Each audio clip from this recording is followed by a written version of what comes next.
Hi guys, and welcome back to Chaos Head NoAH.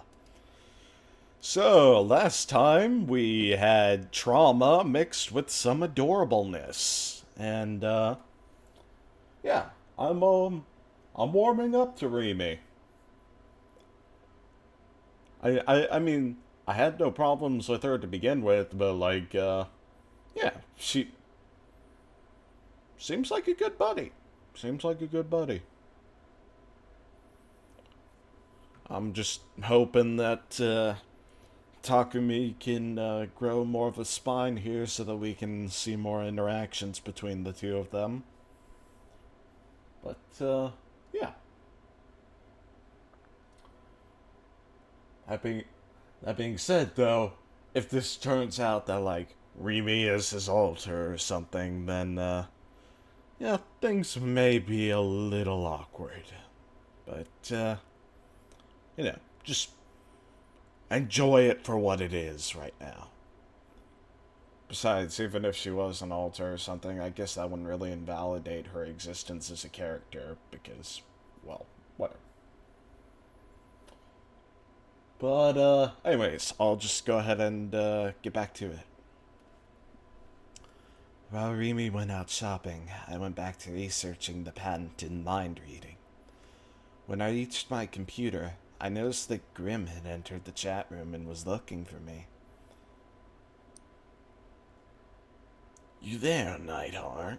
Hello, Nightheart. Meeting as usual, I see. Come on, kid, chat with me. Please. Seriously, I got new info. Nightheart-chan, dinner's ready. I sighed and reluctantly entered the chat room. Look who finally decided to show up. You're too slow, Nightheart. Thanks to that, I've entered Whose Eyes Are Those Eyes mode. Damn it, the fuck was Whose Eyes Are Those Eyes mode. Grim obviously just wanted to use the phrase for the hell of it. Even though he knew I hated seeing that goddamn thing, I'd always freak out whenever I saw it. What kind of new info? New gen ob. It happened, bro. The fifth case. Another one. Of course, I felt the usual depression I always felt whenever I heard about new gen, but on the other hand, I was also bewildered. I was sure that Shogun and Yua would target me this time. My fate had been delayed, it seemed. I wasn't sure whether or not to be happy about that. Wanna know the deets? It's on the Taboo homepage. A quick search tell you everything. What time today did it happen? Not today. They found the body last night. But the victim died the day before. This time was seriously insane. The dead guy's brains were removed. Without warning, Grim started telling me the details of the case, and I began to panic. I was beyond done with all this gory shit. I didn't want to hear about any of it. If I got word of it, I might imagine myself getting brutally murdered in the same way. Even though I still hadn't found out how to get a D-sword. And yet, Grim continued mercilessly. You're seriously freaky, dude. What do you think the cause of death was? Drumroll, please. Emaciation. Which means he was alive even after his brains were removed. I mean, that is possible. Let me, try to remember what emaciation is. Let me, Emaciation. The state of being abnormally thin or... Oh, yeah. Starved to death. Yikes.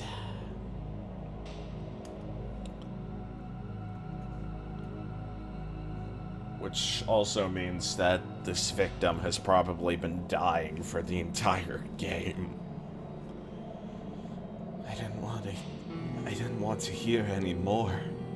Spare me, please. I'm begging you.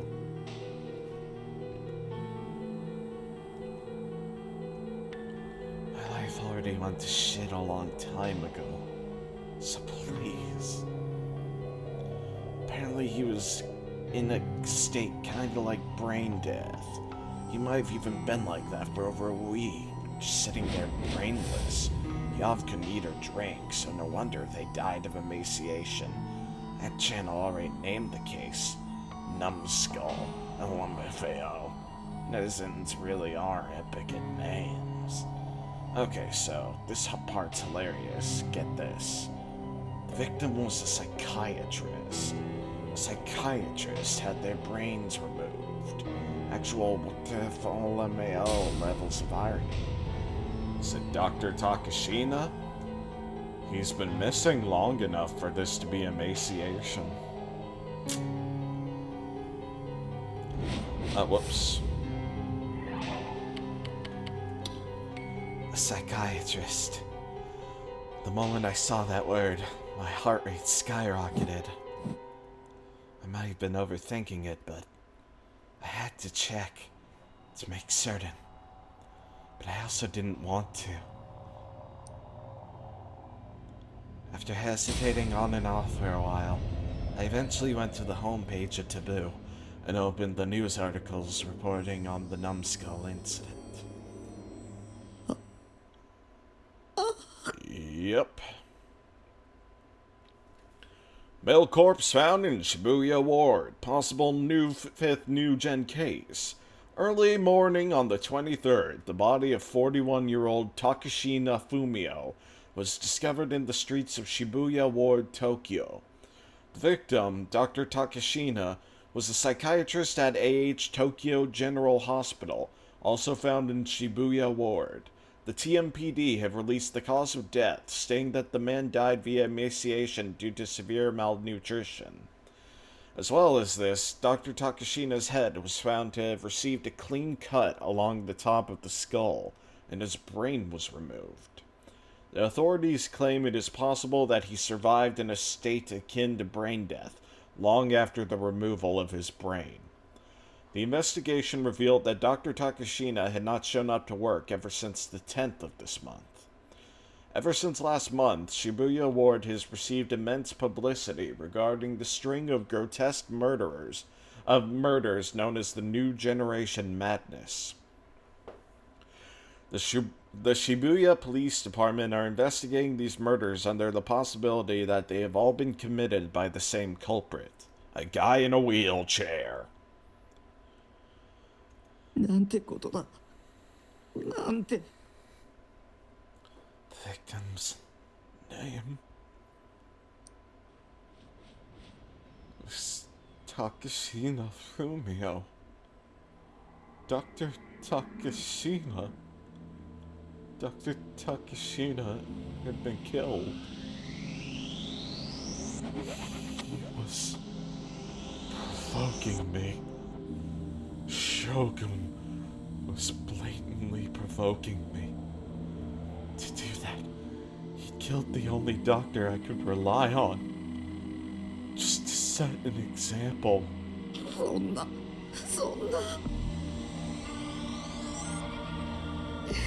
助けて、誰か助けてくれ! I let out a scream. My mind was in complete disarray. I felt like I was on the brink of snapping.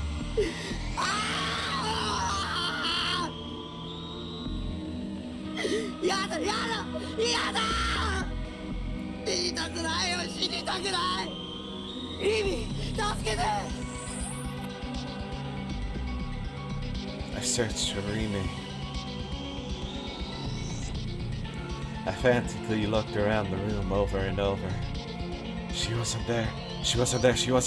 Why wasn't she there? Because she just went out shopping. I lay down on the ground, clutching my head. お僕を助けて、リミ。助けてよ。どこにも行かないで。頼むよ。Someone responded to me. Shocked, I looked up to find Rimi standing right beside me, holding a convenience store bag. リミ。 She'd come back. Thank goodness. Relieved, I held out my hand. Rimi crouched down and embraced my hand with both of her own. Her hands had been cool when she touched me before. But now, they felt so unbelievably warm. ここにいる。私はここにいるから。怯えないで。Using her finger, Mimi wiped my tears away with a gentle smile. How pathetic could I be? I wasn't a man at all. Showing how terrified I was, crying and screaming, all in front of a girl. And yet, even while knowing how pathetic I was, she'd still said that she would stay by my side. Right now, this warmth I felt was the only thing keeping my mind from shattering. Until I got a D-sword, I never wanted to let her go.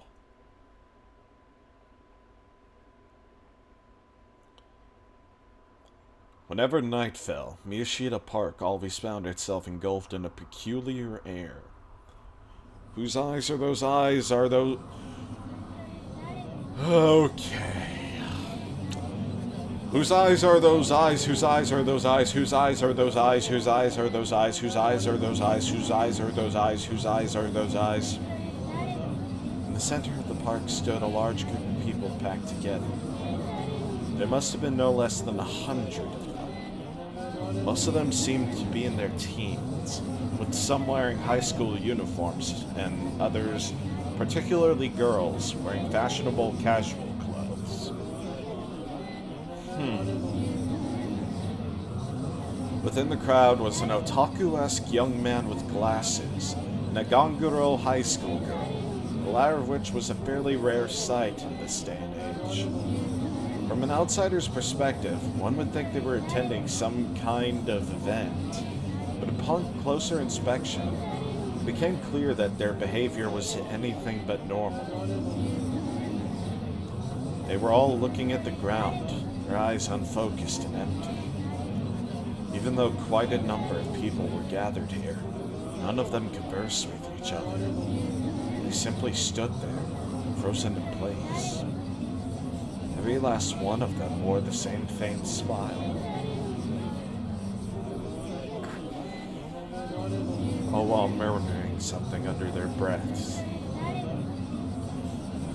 A phrase that their whole bodies and minds were dedicated to saying. Whose eyes are those eyes? That phrase seeped from the mouths of the 100 people there. Despite their smiles, the chant rose as nothing more than a flat, emotionless murmur, echoing throughout the park like a Buddhist sutra. Naturally, due to the bizarre state the people were under, no one else was roaming Miyashita Park. A female office worker on her way home from work and a middle-aged woman walking her dog attempted to pass through, only to find themselves terrified by the strange sight and turning back the way they came. There was only a single man who was paying close attention to that peculiar group. At first glance, it appears that he too was part of the group, but in actuality, he was standing alone a few meters away from them. Considering his choice in clothing, the man would have blended quite well in Akihabara. He wore a plaid shirt, deeply worn sneakers, mittens, a red bandana, and a large green rucksack. He was fairly corpulent, which made the buttons on his shirt appear as though they were about to come off. It was late into October, so while the air should have been quite cool, the man's forehead was covered in sweat. The constant war against this, the man attempted to wipe it away with a towel, but to no avail. He looked around restlessly, seemingly unable to calm down. Yet, with the way his shoulders moved, he almost appeared as if he was laughing. Ever since they had begun, accompanying the sutra-like chants was a distinct mechanical sound, the origin of which was the man's rucksack. Another high schooler, this one wearing a blazer, entered the park. Instead of flinching at the sight of the peculiar group, she kept her eyes locked onto them as she steadily approached. The way she walked, her long black hair fluttering in the wind, gave off an aura of pure confidence and gallantry. And somewhat of a contrast to this, the girl carried a half-eaten popsicle in her hand. The group paid her no mind. They were completely absorbed in their own world, continuing to repeat the same phrase over and over again. Being ignored did not faze her either. She did not even raise an eyebrow. Then, as she was drawing closer to the group, she suddenly stopped. She nibbled at the popsicle while remaining thoroughly composed while it magically grew back to the original size. And then swallowed it all in one gulp. As she chewed, the distinct sound of crunching escaped her mouth.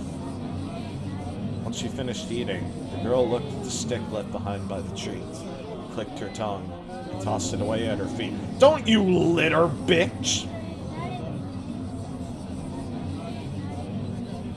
Her eyes sharp as ever, her gaze slowly moved over the faces of each individual in the group. Oi! なんだよお前 The man with the rucksack shouted at her, the girl now clearly beyond the limit of what he could ignore. Naturally, the girl, Aoi Senna, was well aware that the man had been watching her since she had arrived.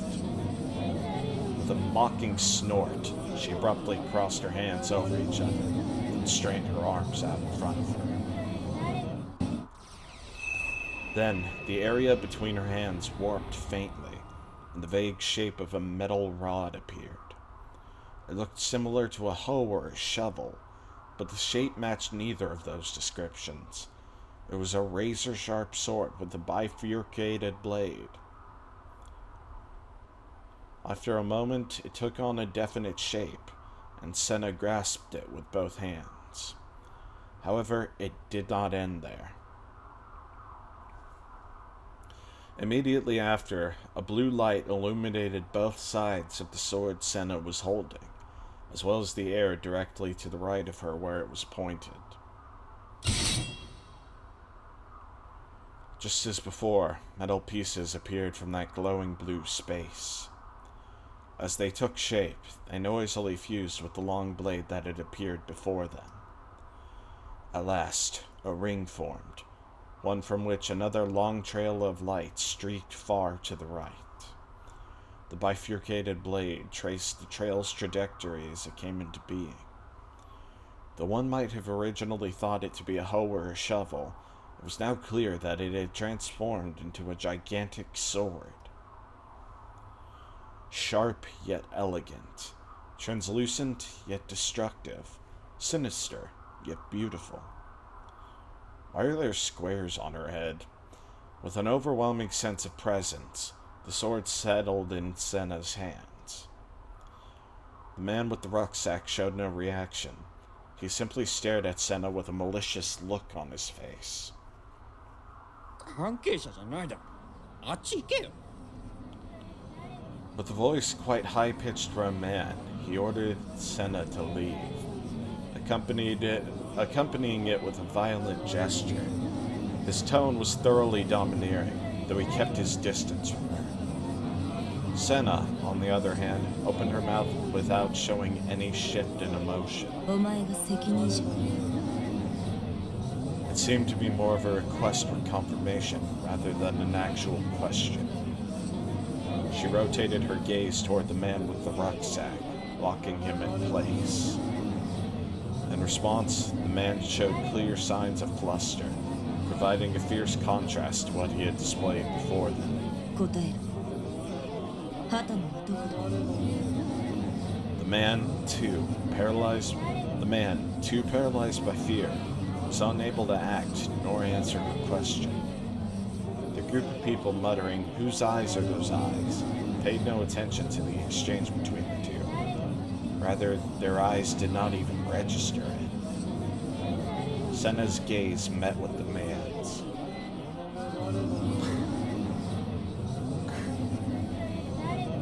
The first to avert their eyes was him. 誰だよそれ。例えしてても教えないけどな。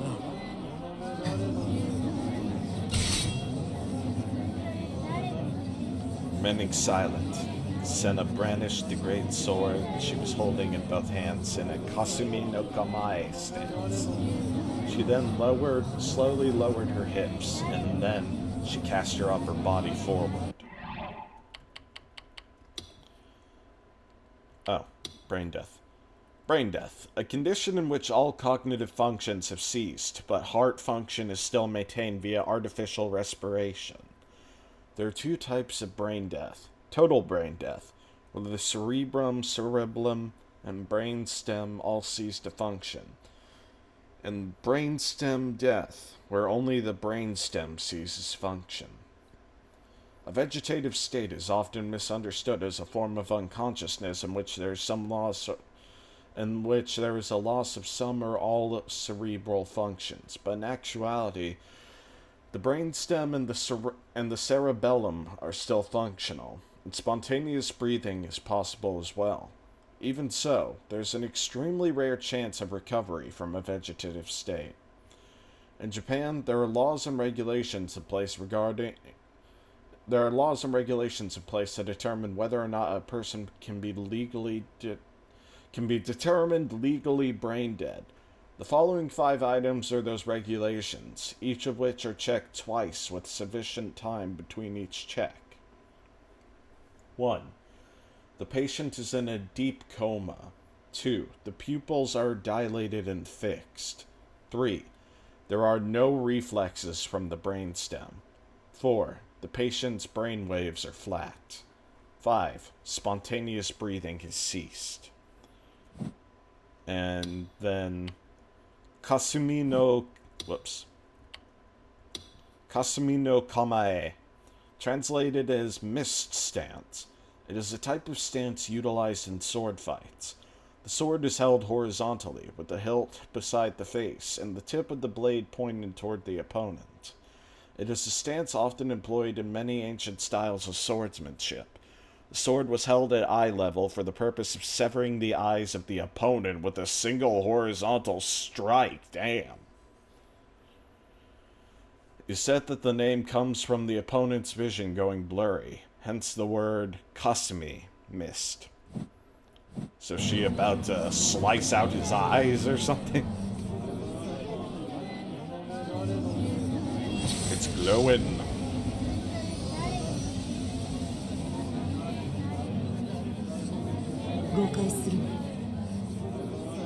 The sword emitted light once more. But unlike before, what it released was not a blue light, but a light blending together a fierce purple and red.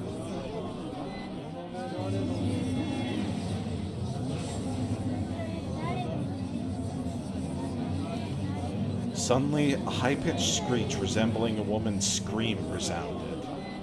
The atmosphere between her and the man was warped with anger, but not in the metaphorical manner.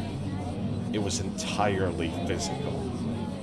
The very air itself vibrated, converging toward the sword Senna was holding. The red glow of the sword became inconceivably intense, to the point of dazzlement. Senna took a small breath and gritted her teeth.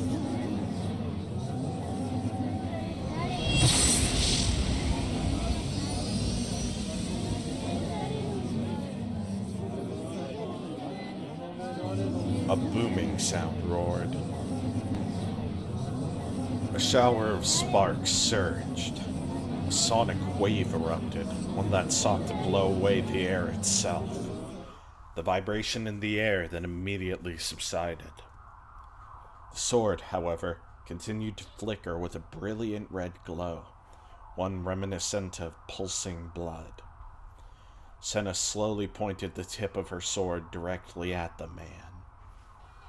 As one would expect, the previously indifferent group started showing signs of agitation. Bewildered, they all started running away as if they had returned to their senses. Senna paid them no mind. She simply kept her eyes locked on the single man with the rucksack. The man, who until now had shown no clear signs of fear, began to panic. He started taking a few steps back, his face turning pale. He shook his head in denial. 待って、俺は旗野なんてやつ本当に知らないんだ。ただ指示されただけ。誤解するなと言ったはず。Senna did not even remotely entertain the man's supplications. 質問したのはただの挨拶代わりだ。お前が何を答えたって、それを壊すことに変わりはない。A fierce glitter dwelled within her eyes. The man shrieked pitifully, turned on his heel, and attempted to flee. However, the group which had only just dispersed was now running away in confusion. His escape route blocked, the man, who had grown far beyond frantic, stopped dead in his tracks. And at that very moment, Senna kicked off the ground and closed the gap between her and the man's back. Dead! Oh! It was a blow so swift, it was hard to conceptualize that it had come from Senna's slender arms. The blade swept horizontally, shredding the rucksack the man was carrying. The impact blew the man away. He collapsed to the ground and curled into a ball, covering his head with his hands. Having lost the will to flee, all the man could do was tremble. His groin was now sodden, the man having become incontinent out of fear. Senna walked over to the man and, without paying him any mind, gazed down at the contents of the destroyed rucksack. A collection of small sparks spurted out from within, emitting a crackling sound. There was a device inside. Its shape might have originally called to mind a device one size larger than a modem, but after getting demolished by Senna's D-sword, it was now in pieces. It could not be of any use anymore. The deafening mechanical sound that had been coming from within the rucksack could no longer be heard. のぞみ。 Muttering to no one in particular, Senna's voice oozed with hatred. That is indeed the Nozomi logo. Gee, I wonder who the bad guys are.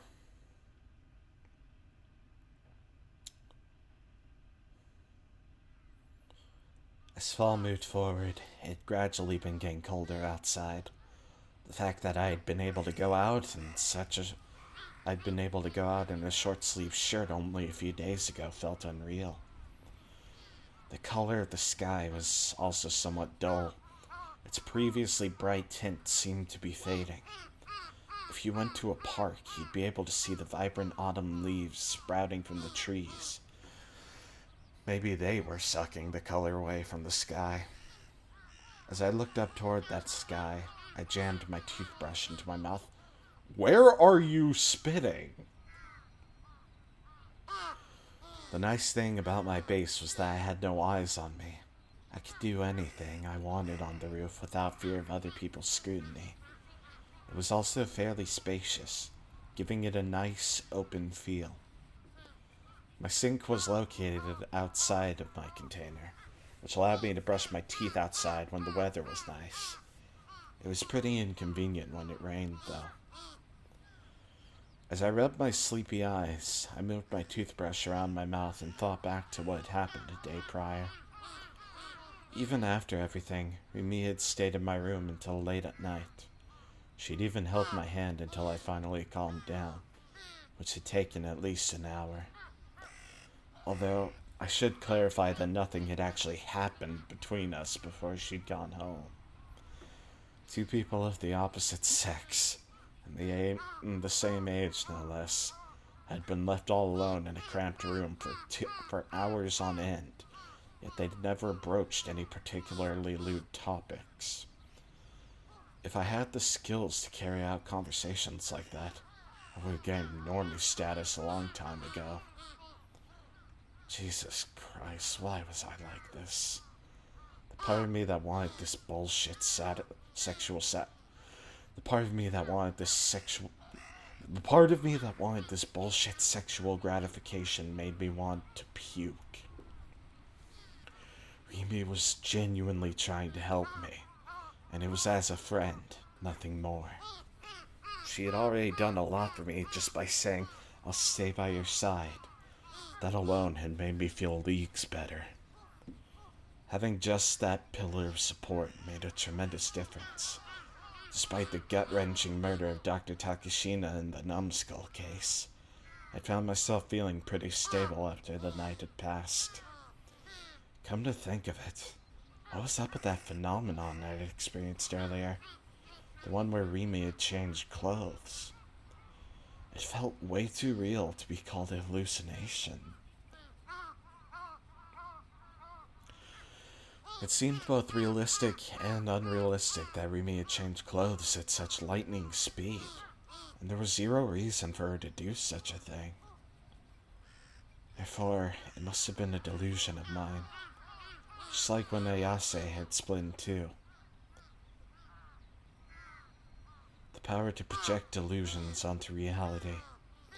Did such a thing really exist? Was I being targeted by Shogun because I had the power to do so? If I did have that power, childhood memory resurfaced. It was the day I hadn't been able to go on the field trip. The day where I'd been the only one not involved in a certain accident. The bus had crashed, and several of my classmates were injured. And Mr. Saito, my teacher, died. I remember images of those things appearing vividly in my mind back then. I'd seen them, clear as day. Had it really just been foreknowledge? What if those images hadn't just been foreknowledge? What if they'd been a delusion of mine? What if I'd projected that delusion onto reality? My body threatened to start trembling, so I wrapped my arms around myself in an attempt to counter it. だとしたら僕は Murderer.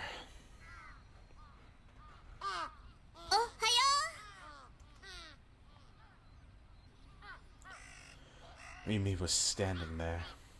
Despite how early in the morning it was, she was just as cheerful and energetic as ever. The moment I saw her smile, the trembling I'd been unable to fight suddenly ceased. That was odd. I used to get extremely uncomfortable whenever 3D girls were around me. But for some reason, I feel at ease now that Rimi is here. 迎えに来たよ。なんでポッカーンってしてるの？ Oh, I understood now. According to the minimum attendance chart, I had to go to school today. I probably told Rimi that yesterday. 迎えに来てあげるって言ったよね。 Yeah, it had to be that. Because of Shogun, I'd been too afraid to go out on my own. And that was when Rimi told me, "I'll stay by your side." She was keeping that promise. まさか本当に来るとは思わなかったとか？ビシッ。ふっふっふ。残念でした。こう見えても私尽くすタイプなんだ。 Rimi winked mischievously at me. What eroge was this? I couldn't believe a girl from my class had come to pick me up. It was a scenario I would never expected to ever happen in real life. If she wanted to make it genuinely top tier, she should have barged into my room and woken me up. That would have insta-killed me. While I cooked up idiotic delusions like that, Mimi looked up at the sky. That distant look of hers again. 冬の空が色あせたように見えるのはどうしてだと思う？ Well, the sun's light is composed of 7 colors, the well-known colors of the rainbow. For those 7 colors, well, except for indigo, because that isn't actually a, yeah, the guy who put it together just wanted there to be 7 because it's a holy number. For those 7 colors to reach the human eye, they first have to pass through the Earth's atmosphere. When that happens, a phenomenon called scattering occurs. To put it simply, when the light collides with the particles in the atmosphere, it gets refracted in several random directions. Since it gets refracted in random directions, it results in light traveling around a lot. And that's what makes it easily observable for people. The colors that scare the most are purple and blue. That's why the sky is blue. I was so smart I impressed even myself sometimes.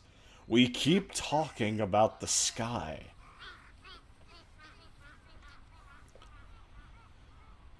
However, while my answer was based in scientific fact, Rimi's came from emotions and romanticism. きっと寒くてみんなが下を向いちゃうから青を望む人の数が減っちゃうの。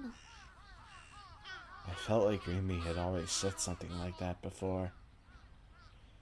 But when exactly? だから寒くても上を向いて歩こう。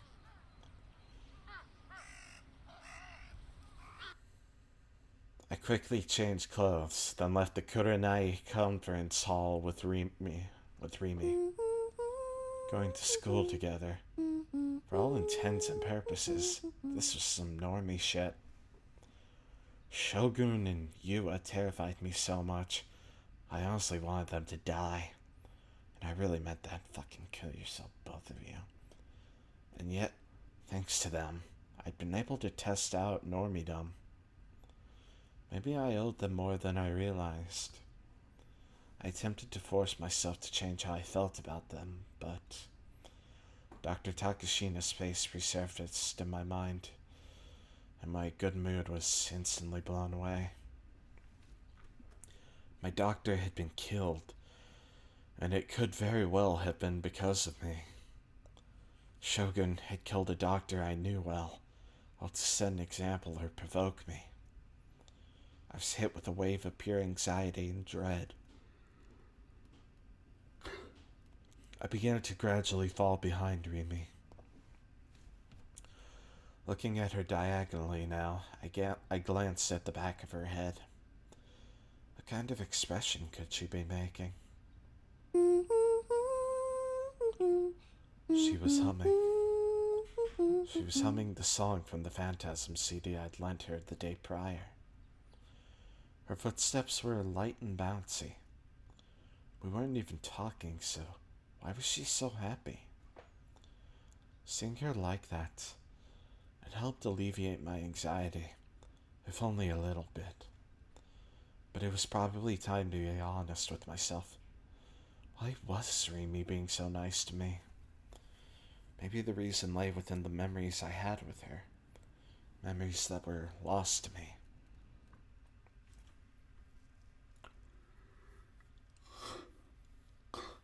Stop yawning, Swan. When we arrived at school, I'd let Rimi go off on her own and made a break for the restroom. That was one of my secretly OP tactics. I felt bad since Rimi had gone out of her way to pick me up, but coming to school with a girl would make me stand out. Especially if Do-kyuns in my class noticed. Who knew what terrible fate would be in store for me then? That was why I'd taken a short break in the restroom. It would buy me enough time to make them think I'd come alone. And yet, my mission had ended in failure. Miss me! Putting a nonchalant look in my face, I left the restroom and headed toward the classroom at the end of the hallway, keeping my head down all the way. Oh. As I made my way there, I spotted Ayase walking toward me. The moment our eyes met, Ayase's lips twisted into a thin smile.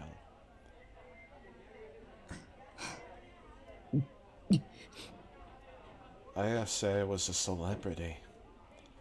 I knew I'd be better off not talking to her when we were at school, as it would only make me stand out. Unfortunately, Ayase wasn't on the same page that I was, which she showed me by choosing to stop directly in front of me. I had no choice but to follow suit. 匠、あれから警察はどう？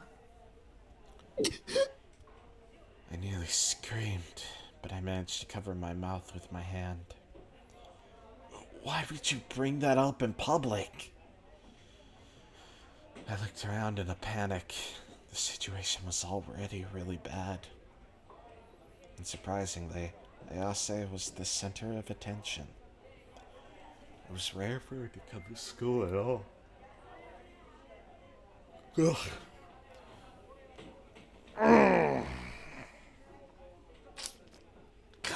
Stretch.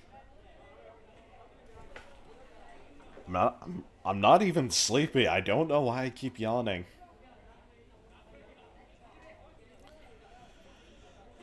It was rare for her to come to school at all, and she was Phantom's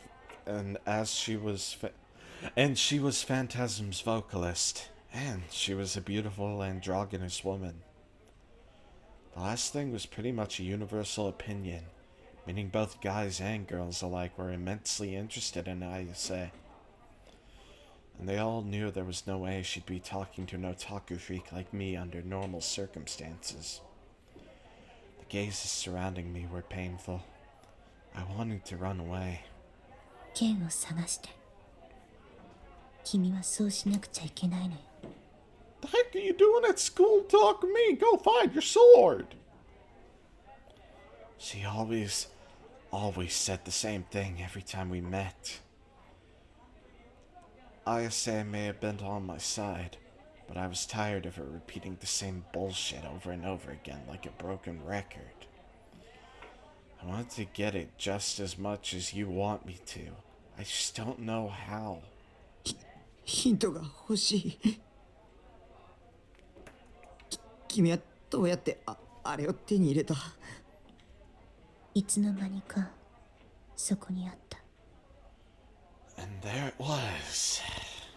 Was she ever going to stop dodging the goddamn question? 気づかなかったわ、最初は。でもちょっとだけ見方を変えたら分かった。もしかしたら匠にももう見えているのかも。見ていないだけで。 And she's lost me. Conversing with Ayase had always wore me out. Spare me the Zen koans, please. 剣はちゃんと探してるよ。僕だって絶対手に入れたいから。 Unable to break the piercing gazes for even a second longer, I gave Ayase a short sigh of exasperation and slipped past her and into the classroom. After all that, I became even more depressed. Some of the guys, Miss Mikun were included, were staring at me in astonishment. Shit, they'd see me talking to Ayase. I was in deep trouble. I was in deep shit now. Who knew what they were gonna say to me? I could deal with it if they just made fun of me a bit. I was worried that they'd go one step further and pick an actual fight with me, just because I dared to talk to Ayase. I really didn't need a demo of high school gang activity. I dropped my gaze and made my way to my seat, trying to bring the least possible amount of attention to me. I beg you, leave me alone. おいおいおい My prayers were left unanswered. タク、てめえいつの間に今、岸本と話してたよな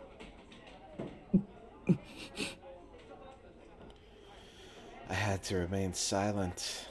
I couldn't allow myself to look up. 岸本が誰かとまともに会話してるとこ初めて見たぜ一体どんな手使ったんだよ Beg of you, don't yell so loud.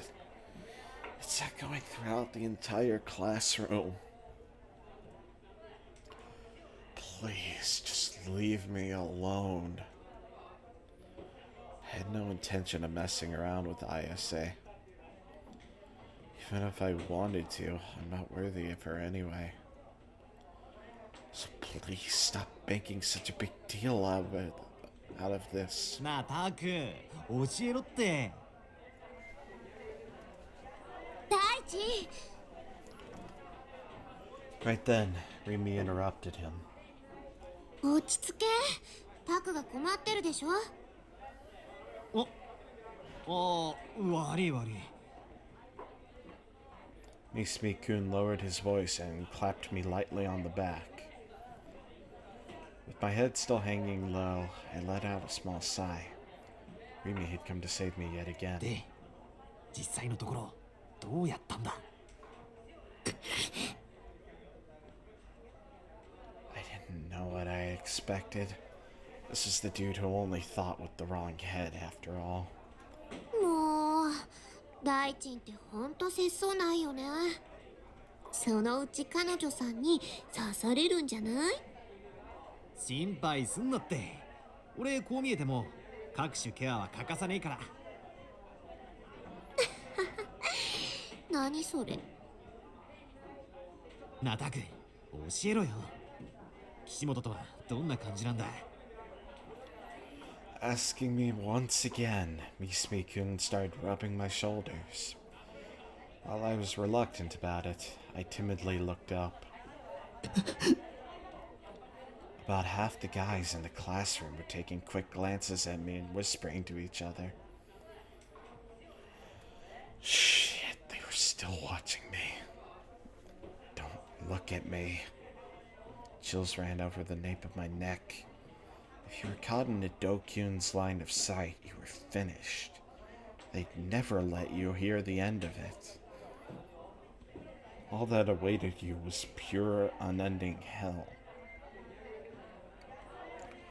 What should I do? Run away? Should I just skip classes and go home? I couldn't do that alone. The mere thought of running into either Shogun or Yua left my legs paralyzed. Should I ask Rimi to go back home with me? She'd said before that she kept her promises, which meant she'd stay by my side at all times. So if she really had been telling the truth before now, surely she'd skip class with me. Regardless, I need to get out of the classroom as soon as possible. Suddenly, a really loud sound came from the entrance. Everyone immediately turned their gazes towards it, trying to figure out what was going on. It was the transfer student. Rubbing her forehead with tears in her eyes, she bowed silently to everyone around her again and again. The entire classroom had fallen silent. What the hell? 今の見たか見た。一人で勝手に扉に激突してたね。やっぱ梢ちゃんは可愛いな the clumsy girl archetype actually existed IRL, she certainly fit the bill.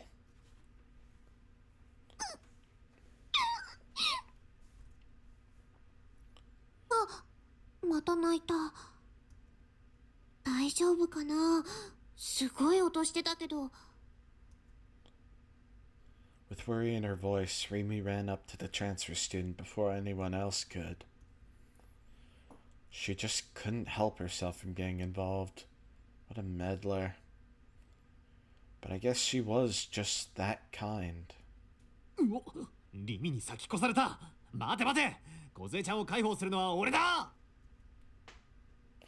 Making his intentions clear, aka telling Remy to back off, Misumi-kun ran over to the transfer student, albeit a bit too late. The transfer student running into the door had ended up being a blessing in disguise. The guys had been staring at me until then, and now shifted their attention toward her. GJ, transfer student. I'd have to thank her later. But right then, I happened to overhear what a group of girls near my desk were saying. うざ。何あれ。狙ってやってんじゃん。Their whispers were faint, but I knew exactly what they said.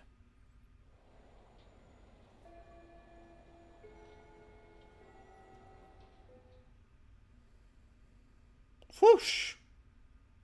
視界にはデッドスポットと呼ばれる通常は使用されることのないいくつかの神経チャネルが存在することをご存知ですか？ And back to the evil lair of evil. I already assume that that guy in the middle is related to Yua somehow. それが第二世代と何か関係があるのかね？そういうことになります。簡単な実験をしてみましょう。これをご覧ください。子供騙しを聞いている暇はないぞ。重要なことですよ。この図には左側にドット、右側にリングがあります。では左目を手で覆って見えないようにしてください。Okay.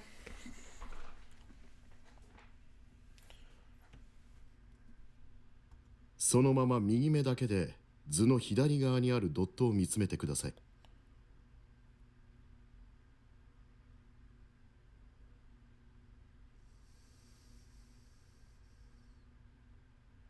Oh, crap. The right disappeared. Oh my gosh. Yeah, when I look at it, it's there. When I look away, it disappears. What in the hell? Yeah, it keeps disappearing when I do that.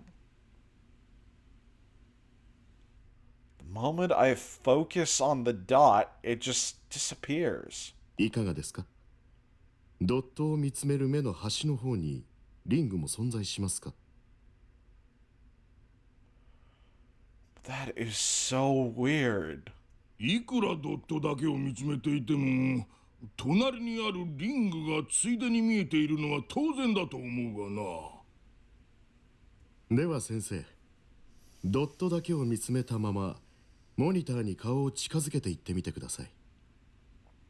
隣のリングはどうなりますか？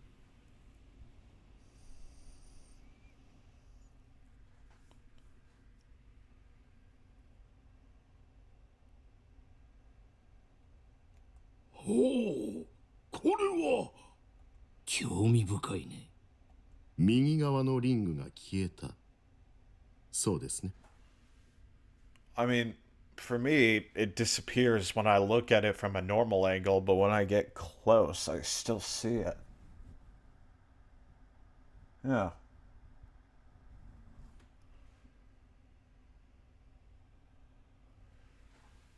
Yeah. Guess my eye just works differently. これは視界が狭まったからではありません。その証拠に、さらにモニターに近づくことで、リングはまた視界に現れます。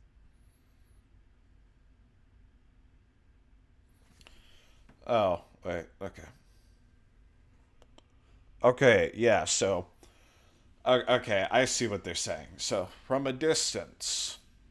From the distance, Rig is there. Yeah. Move closer. It suddenly disappears. Move closer again, and it comes back in. There seems to be a weird range in which it just disappears.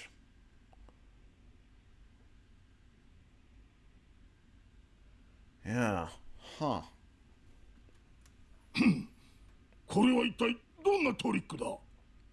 いいえ、トリックの類ではありません。普段は使用されていないですが、人間が元から持っている目の機能の一つですよ。これはデッドスポットと呼ばれ、ノアによって人間の視界の中に無から有を作り出す際に使用するチャネルなのです。What?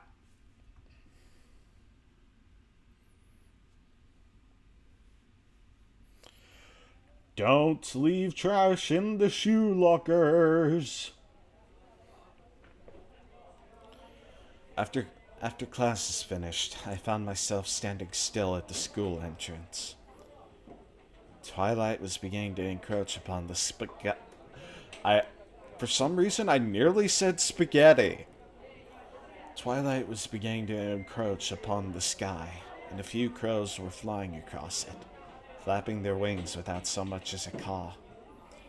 I was waiting for Rimi. It was her turn to clean the classrooms, so she was taking longer than usual. We hadn't promised to go home together today, but I was sure we would. So waiting for that to happen, I'd been standing there for over 15 minutes. I had no idea how the day would go this morning, but I'd managed to make it through with fairly little trouble. Misumi-kun was so desperate to talk with the transfer student that he dropped the subject about me and Ayase entirely.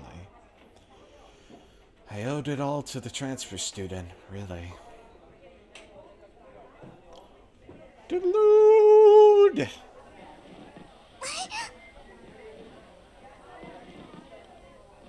You are just a bunch of little gasps and whimpers, huh, CoZ?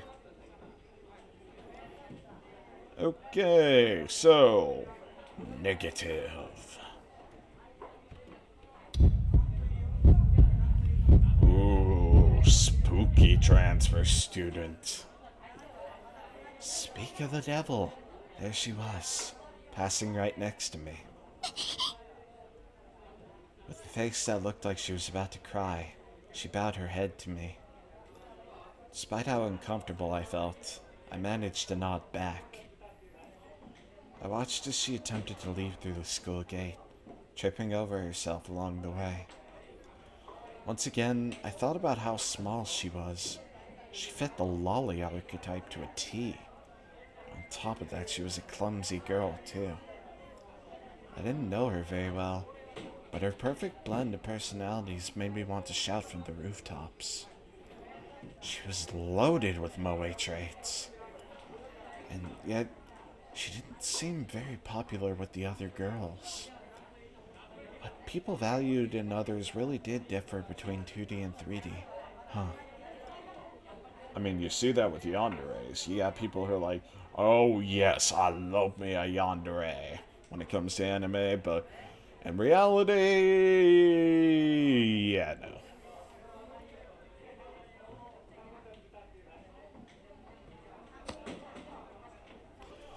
My vision suddenly went pitch black. I felt something push against my eyes. What the hell? Is this a Remember 11 reference?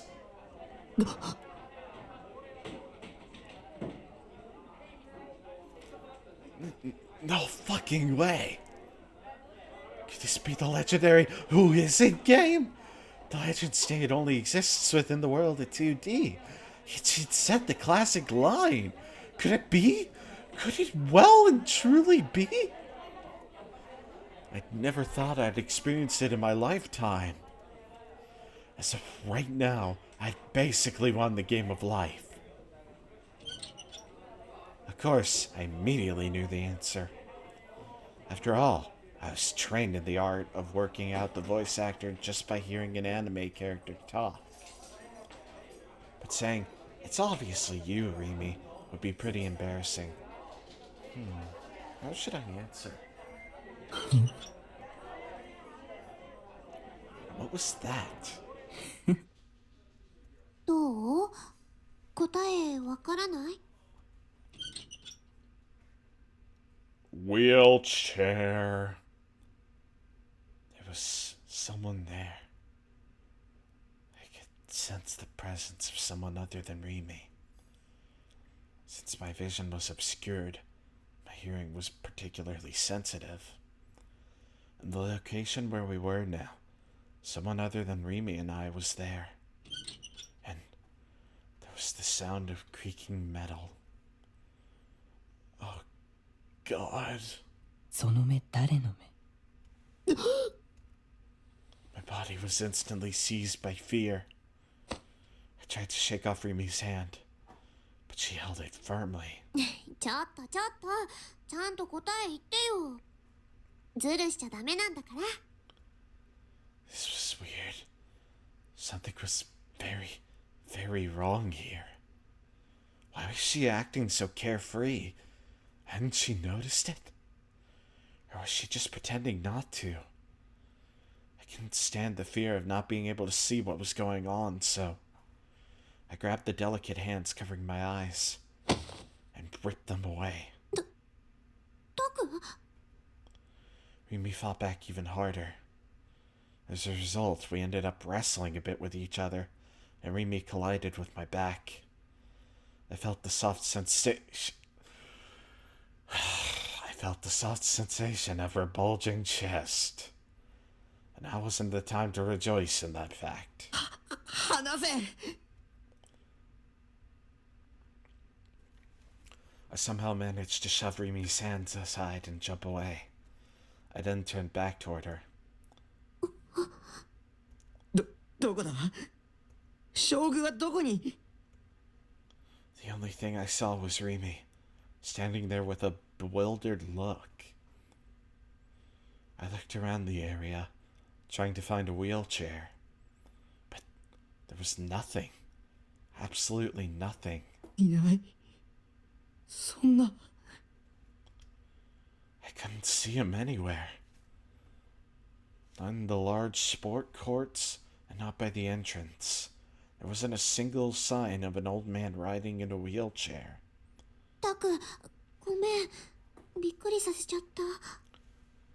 Rimi looked very apologetic. It didn't seem like an act either. 今、いなかった。何が？車椅子の老人が。 Rimi tilted her head. いないよ。私は見てない。その人と一緒だったの？違う。そうじゃなくて。そうじゃなくて。 I became less and less confident in my assumption, even though I was so sure I'd heard those things. That sound of a wheelchair creaking. Shogun's chuckle. It was like he was mocking me. And whose eyes are those eyes? Had I hallucinated it? Was I really that anxious? That was probably it. It was probably nothing more than that. 大丈夫だよ。 Rimi smiled at me, except felt forced this time. 私が一緒に帰ってあげるから。怖がらないで。ね。 Really flooded into me from her words. Then, guided along by Rimi, we headed toward the school gate.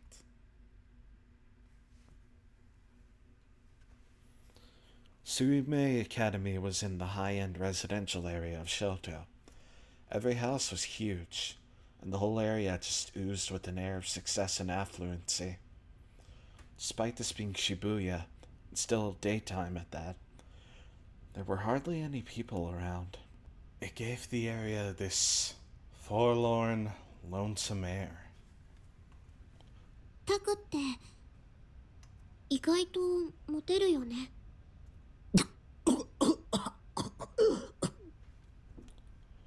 I nearly died just then. What the hell was she talking about? あれ、自覚ない？ With a chuckle, Remy shot her index finger toward the tip of my nose. Don't point at people. It's rude, god damn it. だってこの前はメガネかけた3年生の綺麗な人と一緒だったし。あれはうん、昨日聞いた。タクに意地悪する人だよね。 You knew that, then why are you... で、今日はあのフェスと話してた。あと折原さん、転校してきた朝に真っ先にタクに声をかけてたよね。さらに今こうして私と一緒に帰ってる。ほら、モテモテだ。 Actually, I had been thinking about that recently. Has my life as a normie begun? Are my popular times finally here? Stuff like that. Something that would have been absolutely unthinkable for me a month ago. Back then, I'd never had the chance to even talk to 3D girls, excluding Nanami. I always boasted about not being into 3D girls, but that was just to make myself look cool and indifferent. So Remy was definitely onto something. Why had my encounters with girls increased with such frequency lately? It all kicked off after that chat with Shogun. A scary thought suddenly crossed my mind. What if every single event in this past month had all been a delusion? What if I'd just been having a really, really long dream? Considering how insane everything was, I didn't think I'd be all that surprised if everything went right back to normal tomorrow. Or maybe the person controlling me had swapped out with someone else. Maybe the previous one was happy just watching me go through the motions, but the new one preferred to interact with other characters, or something like that. Either way, the past month didn't feel entirely real to me. Way too many things had been happening. っていうか、私今日初めて知ったんだけど、フェスって同じ学校だったんだね。しかも同学年の隣のクラス。 Rimi's voice was overflowing with excitement. I guess Rimi was quite the trend chaser. 昨日タクから CD 借りたばっかりだからすごくびっくりしちゃった。それにすごく可愛い子だし。 Rimi circled around in front of me. While still facing me, she began to walk backward. Her voice got all quiet, and then she asked me a question timidly. 何話してたの？今朝フェス岸本さんと聞かせてほしいな。私には聞く権利なんてないかもって思うけど、でも岸本さんと話してた時のタク、すごく思い詰めた様子だったから、なんだか心配で。 She'd seen completely through me. I guess it wouldn't be a bad idea to tell her everything. It wasn't like I had other people to talk about it. Plus, agonizing over it on my own had gotten pretty exhausting. I'd appreciate another perspective. Not from someone who's spoken nothing but vague, ambiguous bullshit like Ayase and Senna, but from someone that would give actual, concrete answers to my concerns. But when we talked yesterday, she hadn't believed me at all.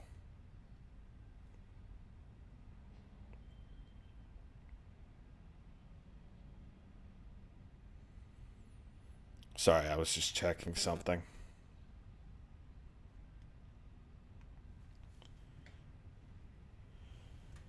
話してたのは剣のこと。剣って昨日タクが言ってたやつ？ I nodded. 綾瀬は持ってるんだ、何を？本物を。I wasn't completely sure, but I thought I heard Rimi taking in a large breath. She staggered with her eyes open wide, and then, after taking a few steps back, 嘘だ。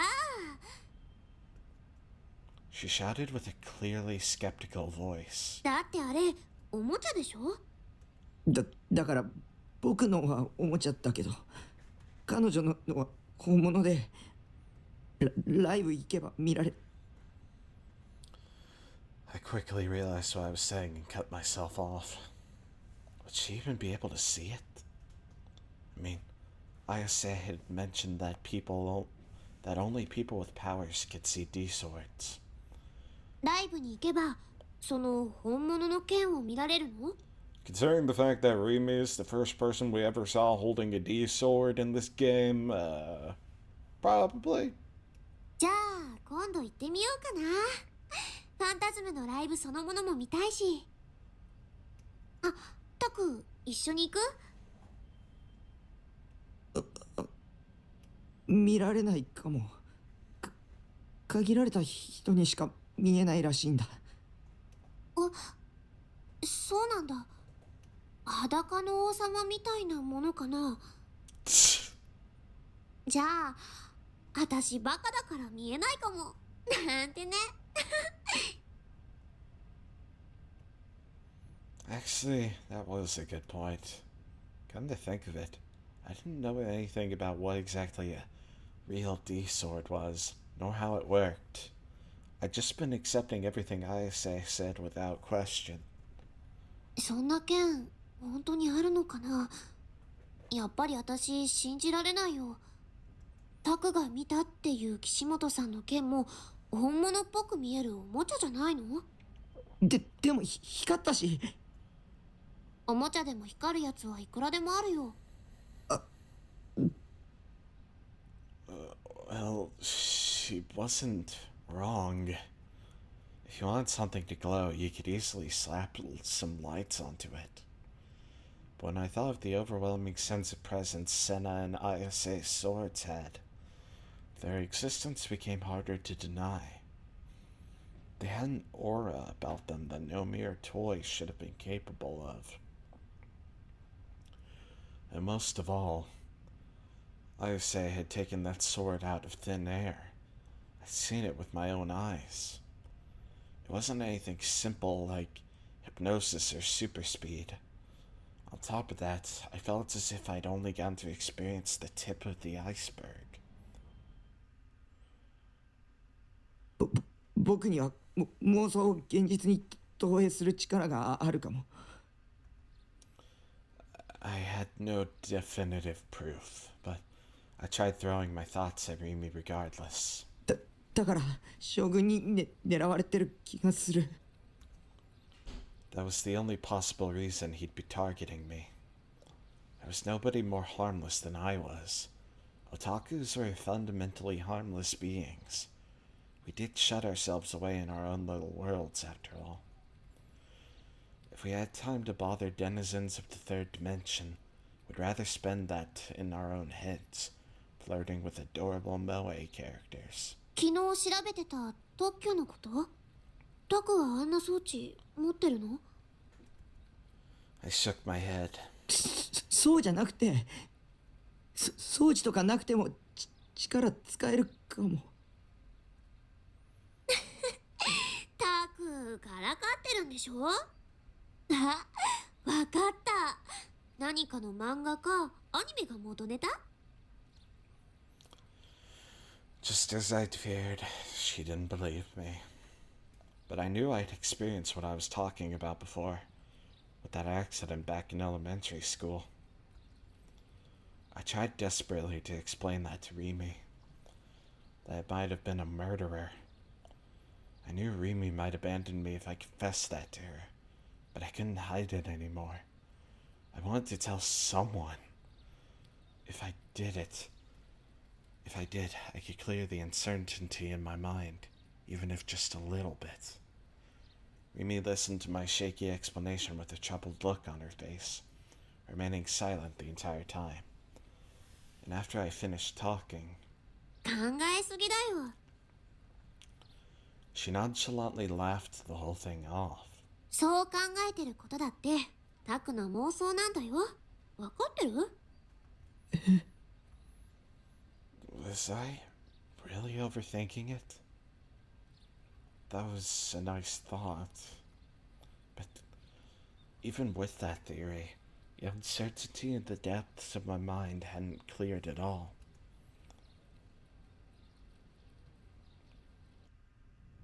Getting the impression she knows something about them, but wants to keep talking me out of it. The smell of dust wafted through an office.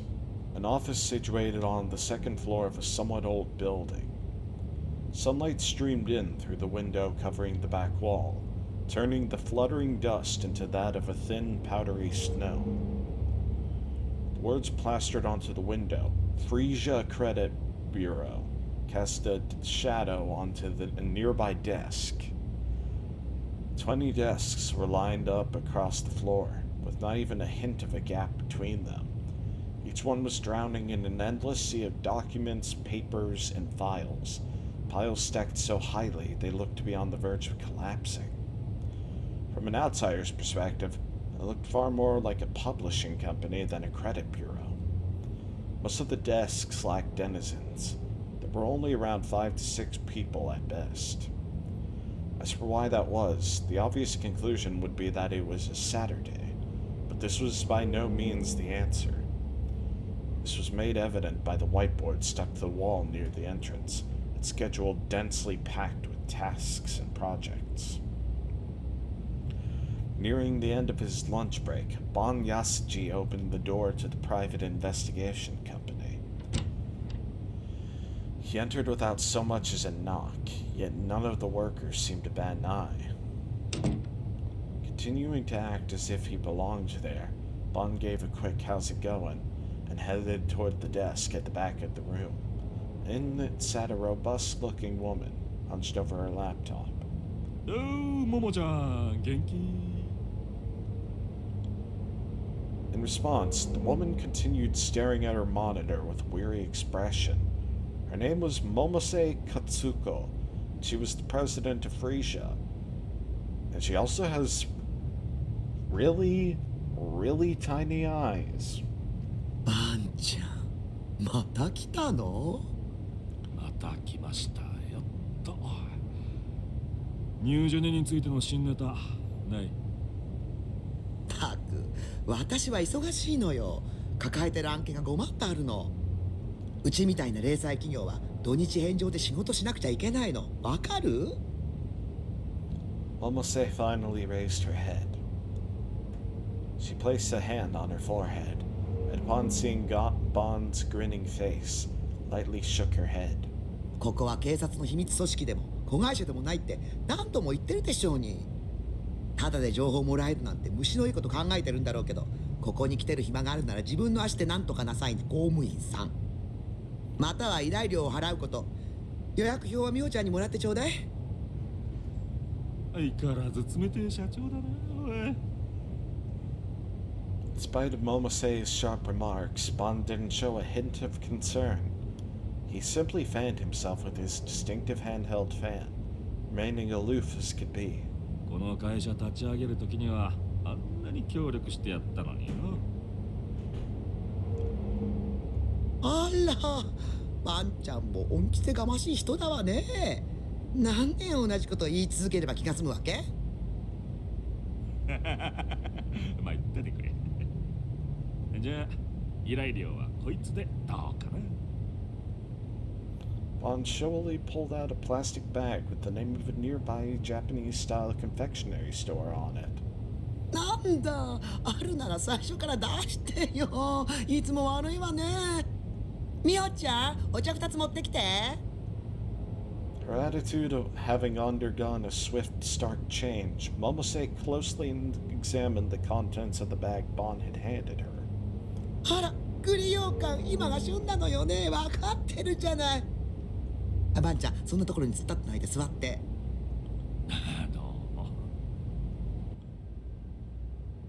Bond gave a wry smile, took a chair from the closest desk, and seated himself beside Momose.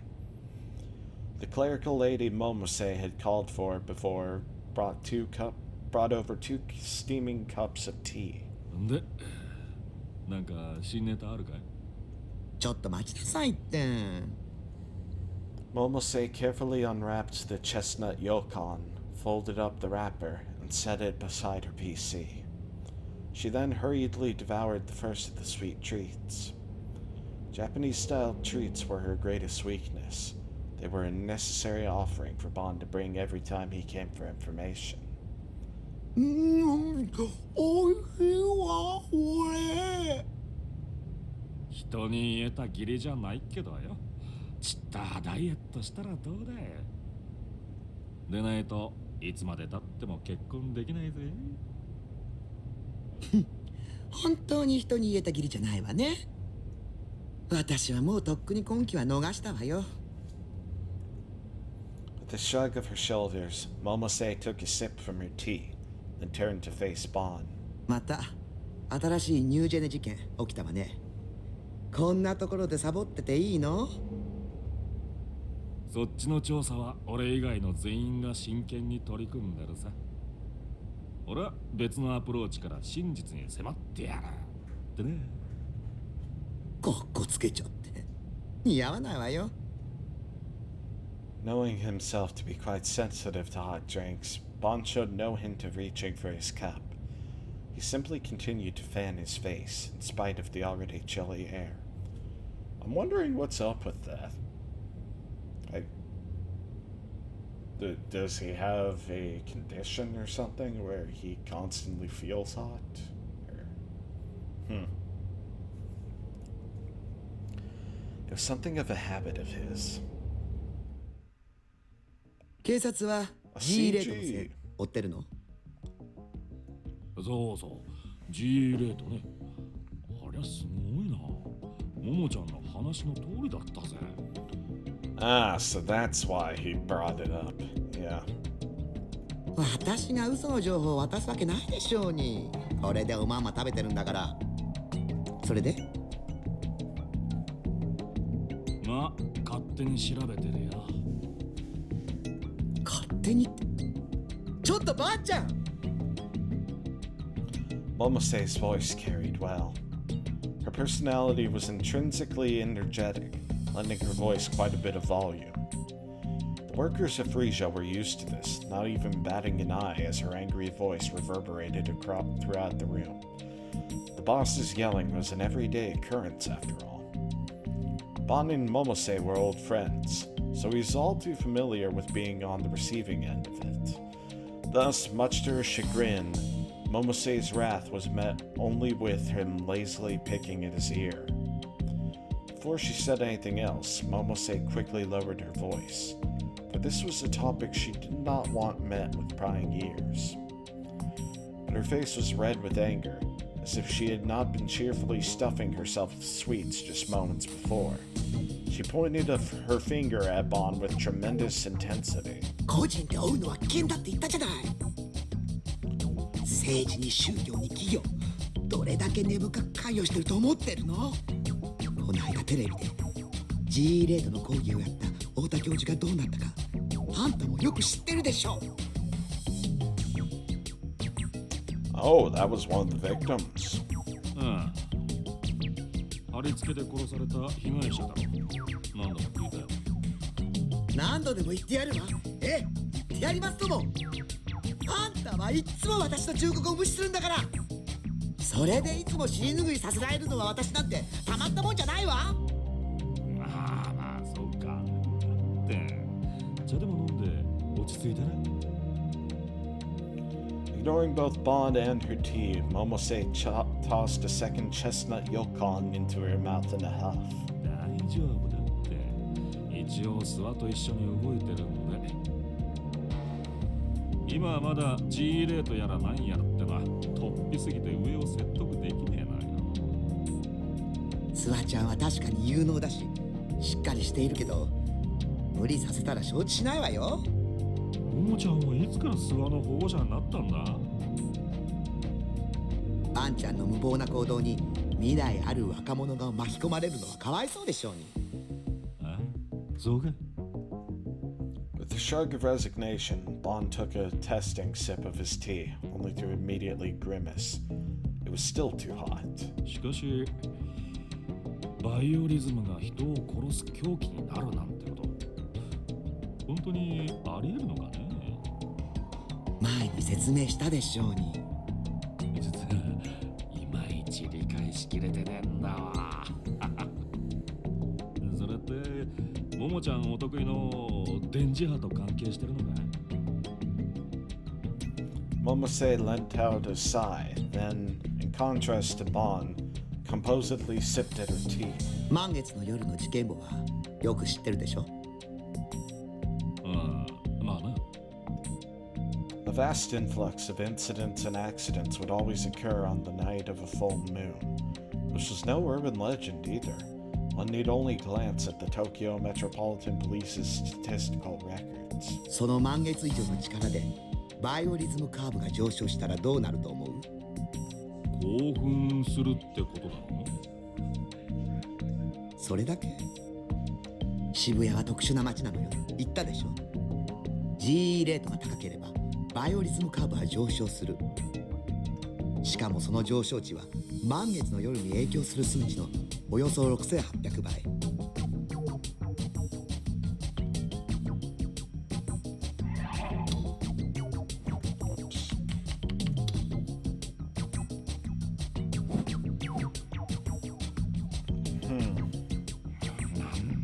想像しにくい数字だな。比べ物にならないくらいすごいって考えておけばいいわ。しかし、なんで今なんだよ。殺された太田教授が言っていたのは G レートが半年前から急に増加しているせいってことね。地層の構造に大きな変化が起きない限りそんなことはありえないそうだけど。そう駅前のスクランブル交差点で火山が噴火するほどのエネルギーが必要なの。火山？そんなに大きな力なのか？それくらい今の G レートはありえない状況なのよ。それを世間に訴えようとした教授はニュージェネで殺された。事件の前日に教授が出演する予定だったテレビ番組が急遽放送中止になった話知ってる？確か。知り合いに NHK に勤めている人がいて聞かされたの。国営放送の番組に圧力をかけられる立場なんてそうそうないぜ。私も詳細についてはわからないわ。知ってたらとっくに告発してるだろうし。Bond leaned forward, intrigued. 俺でも大体予想はつくさ。CoZ、はっきり言っちゃってよ。本気で聞きたい？社会の安部に踏み込むことになるわよ。いいの？パンちゃん、クビになるかもしれない。俺はニュージェネ事件の犯人さえ捕まえられりゃそれでいいんだけどね。まあ、どうするか答えを聞いてから考える。Sipping her tea, Momose tapped away at her laptop keyboard with her free hand. Displayed on the screen was a single document. It contained a list of information Momose had personally looked into. 明和党。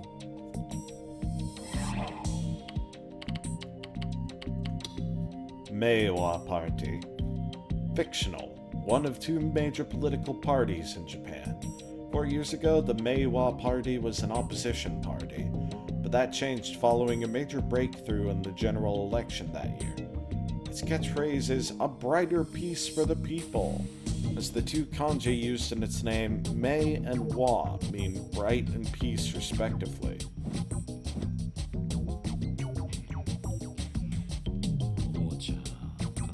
れ。俺はてっきり野党の名前が出てくると思ってたんだがな。よりによって。Bond groaned in utter exasperation. Yet, despite his smile, his eyes showed not even a hint of one. All they housed now was the cold, discerning gaze of a detective. 下手したらこの国が揺らぐぜ。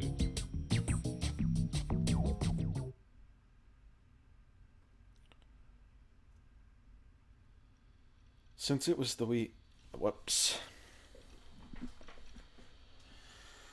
Okay, I think I'm gonna stop it for there. Yeah, I got stuff to get done, so I'm just gonna I'll pick up tomorrow. So have a good one, everyone. Bye.